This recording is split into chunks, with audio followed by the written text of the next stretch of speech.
What is going on, Swoopers? Welcome back to another episode of Swoop Luke. In this episode, of course, it's the weekend wrap-up. Let's get into it. So before we do get into it, just quickly, it is a year ago to this day, July 24, where Jamie Elliott kicked that amazing after the siren goal against Essendon. And, I've been seeing it on social media. I've posted it up on my Instagram and stuff like that. And watching it still gives me anxiety. It's one of those things. It's kind of watching the 2010 grand final, the draw, and that bounce with Milne. That still gives me anxiety. So Jamie Elliott, kicking that sealer 1 year ago today is absolutely huge. And it's so weird that he kicked the sealer against Port pretty much a year to the day where he kicked the sealer or kicked the winner against Essendon. So Jamie Elliott, clutch king, ice in his veins king. What a man. What a man. But let's get into this weekend wrap up now. So we'll start with our Vic Wheelchair team. They needed a win after a couple of losses and sitting second last on the ladder. We played Richmond. We come up against Richmond. Absolutely smashed them. 63 points. The tune of 63 points.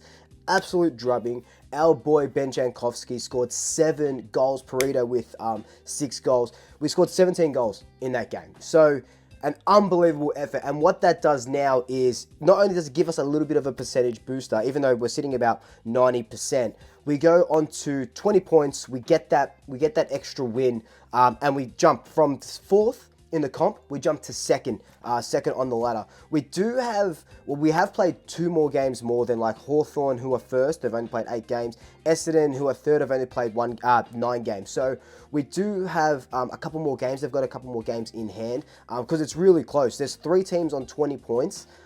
Richmond on 4th with 16 and St Kilda on 5th with 16. So percentage and and obviously wins are going to separate, if you finish first or if you finish 5th, because it's still close and there's only 3 more games left. So in the next 3 games, I'll just tell you quickly who we're playing. We go Essendon next week. Not next week. That's on the 6th of August, so in a couple of weeks. And then we have a bye because there's so many byes in this season. And then we get St Kilda, who are last. So we've only got 2 more games before, final starts and stuff like that. So exciting times. We could, probably finish in that top 2 echelon going into finals. So fingers crossed. It was an amazing win, and hopefully the teams just kind of, this just starts their roll into finals. Second thing I want to talk about is the VFLW. The girls didn't play a game this week, of course, because we got the grand final this coming Sunday on the 30th, but we know who we're playing now. So we play Port Melbourne after Port Melbourne smashed Essendon by about 30 or so points. So Port Melbourne finished second overall. A very good opponent going into the grand final. It is going to take our very best to beat this Port Melbourne side, who are just, they obviously finished second for a reason, and they smashed Essendon for a reason. So next Sunday, I'll post all the details on my Instagram page and stuff like that. But next Sunday, Port Melbourne, Collingwood, VFLW Grand Final. I'm going to be there. I want to see you guys there as well. And finally, our VFL side took on Sandringham Zebras yesterday in a good game. We also won that game. So all of our teams are starting to win, especially in the lead up to finals, because you want your VFL side to be playing finals, so the guys in the AFL that aren't playing finals can have that run, and if you need to drop someone, you know exactly what they're producing in the second league. So we won that. We've got a game in hand. We've only played 14 games this season, so we're sitting 11th. With the VFL, they do have, there's like a top 10, because they've got like a wild card sort of thing, because there's like 20 teams or something in the competition. So they've got like a wild card, so you need to get into that top 10 to be any chance of finals. We're only sitting 4 points out at the moment with that game in hand. So that will come into play or into effect a little bit later. In regards to personnel, Josh Carmichael keeps producing really good numbers. 31 disposals, 8 clearances. Finn McRae, 26 disposals, 5 tackles, and that one really good goal off a Nathan Kruger tap. You would have seen that if you follow me on Instagram. I posted that on there. Trent Bianco, Ed Allen did really well. Ash Johnson kicked 2 goals after getting dropped from the seniors. And then you've got like Billy Frampton, who had 17 disposals, 7 marks. As a defender, probably didn't set the world on fire, but he did enough if we need to call him up. The big one though, and the big one that I know you guys are all waiting for, is Jack Ginnivan. Kicked 2 goals, 3. So had 5 shots at goal. Kicked 2 goals, 3. Ginnivan also laid 5 tackles. I think he had about 5 marks.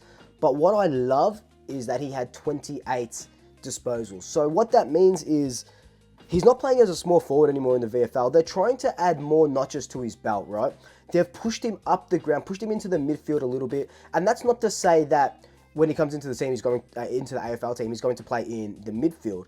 It's just so he gets more touches of the ball, gets his confidence up a little bit. And like I said, more notches to his belt. So he knows that he just doesn't have to be that goal snake. He can attack the ball and defend and put those 1%ers in, because you need to do that in the midfield. Otherwise, you're out, you know what I mean? So he needs to do that.